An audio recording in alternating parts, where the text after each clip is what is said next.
अलीगढ़ की खैर सीट पर योगी आदित्यनाथ ने चला ऐसा दाव, फूलने लगे कांग्रेस के हाथ पांव। कौन है योगी का वो हनुमान जिसे टिकट देकर भाजपा बनाएगी खैर का सुल्तान।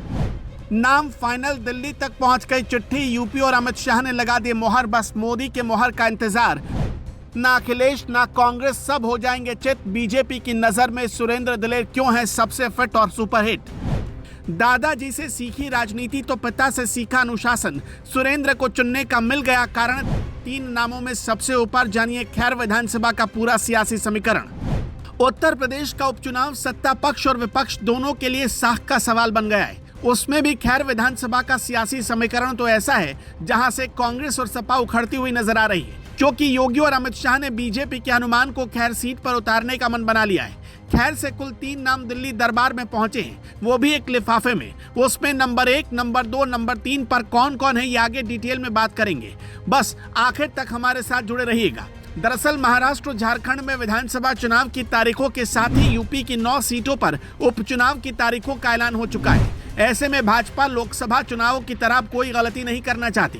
यही कारण है कि मोदी शाह की जोड़ी ने सीएम योगी को खुली छूट दे दी है। हाल ही में दिल्ली में भाजपा केंद्रीय चुनाव समिति की बैठक हुई थी। माना जा रहा है कि दिल्ली में मोदी शाह ने योगी की सहमति लेने के बाद यूपी की सभी सीटों पर अपने प्रत्याशी तय कर लिए। अब सिर्फ उनके नाम की औपचारिक घोषणा बाकी है। खबरों की माने तो योगी ने सभी सीटों पर अपने प्रत्याशियों को जिताना इसे एक चुनौती के रूप में स्वीकार किया है। यही वजह है कि इन सभी विधानसभाओं पर सीएम योगी खुद 3 से 4 बार दौरा करके हजारों लोगों को करोड़ों की सौगात विकास योजनाओं के रूप में दे चुके हैं और हर एक सीट पर 3-3 मंत्रियों को जीत के लिए लगाया गया है। कुछ सीटों पर योगी खुद नजर बनाए हुए हैं, उनमें से एक है अलीगढ़ जिले की विधानसभा खैर विधानसभा सीट को भाजपा कीमत पर जीतना चाहती है। ऐसा इसलिए कि यहां से लगातार 2 बार विधायक रहे अनूप प्रधान योगी सरकार 2.0 में राजस्व मंत्री रहे, लेकिन हाथरस लोकसभा क्षेत्र से सांसद चुने जाने के बाद ये सीट खाली है। इसलिए ये सीट जीतना योगी सरकार के लिए साख का सवाल है।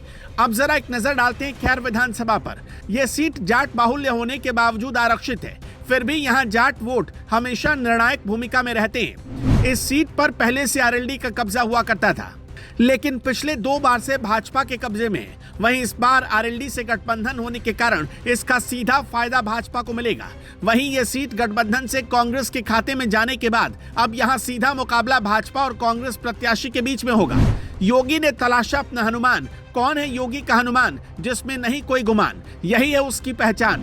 खबरों की माने तो अलीगढ़ जिले से 3 नाम पैनल के तहत केंद्र को भेजे गए हैं। इन 3 नामों में सुरेंद्र दिलेर का नाम सबसे ऊपर है। माना जा रहा है कि खैर सीट पर योगी की पहली पसंद सुरेंद्र दिलेर ही है। अब आपको बताते हैं कि आखिर कौन है सुरेंद्र दिलेर, जिनका नाम प्रत्याशियों की दौड़ में सबसे आगे चल रहा है। माना जाता है कि सुरेंद्र दिलेर लंबे समय से जनता के बीच सक्रिय हैं। महज 32 वर्ष के सुरेंद्र दिलेर युवाओं के चहेते हैं और जाट समाज के बीच दिलेर की अच्छी पकड़ मानी जाती है।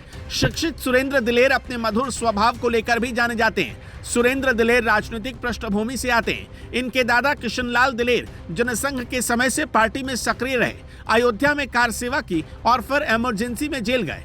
इसके बाद अलीगढ़ की कोल विधानसभा सीट से 5 बार विधायक रहे, भाजपा जिलाध्यक्ष और कई बार प्रदेश उपाध्यक्ष भी रहे और फिर 4 बार हाथरस के सांसद रहे। किशनलाल दिलेर हिंदू हृदय सम्राट कहे जाने वाले बाबूजी कल्याण सिंह के बेहद करीबी रहे। इसके बाद सुरेंद्र दिलेर के पिता राजवीर दिलेर इगलास से विधायक रहे और फिर हाथरस से सांसद रहते हुए लंबी बीमारी के कारण राजवीर दिलेर का निधन हो गया। तब देश के प्रधानमंत्री नरेंद्र मोदी और सीएम योगी आदित्यनाथ ने सांसद राजवीर दिलेर के निधन पर गहरा दुख जताया था। इतना ही नहीं, राजवीर दिलेर के निधन पर सीएम योगी ने फोन करके खुद सुरेंद्र दिलेर से बात कर उन्हें सांत्वना दी थी। कहा जाता है कि राजवीर दिलेर के सीएम योगी से और पीएम मोदी से अच्छे संबंध थे। बहरहाल खैर विधानसभा से आप किसे विधायक के रूप में देखना चाहते हैं, हमें कमेंट बॉक्स में जरूर बताइएगा।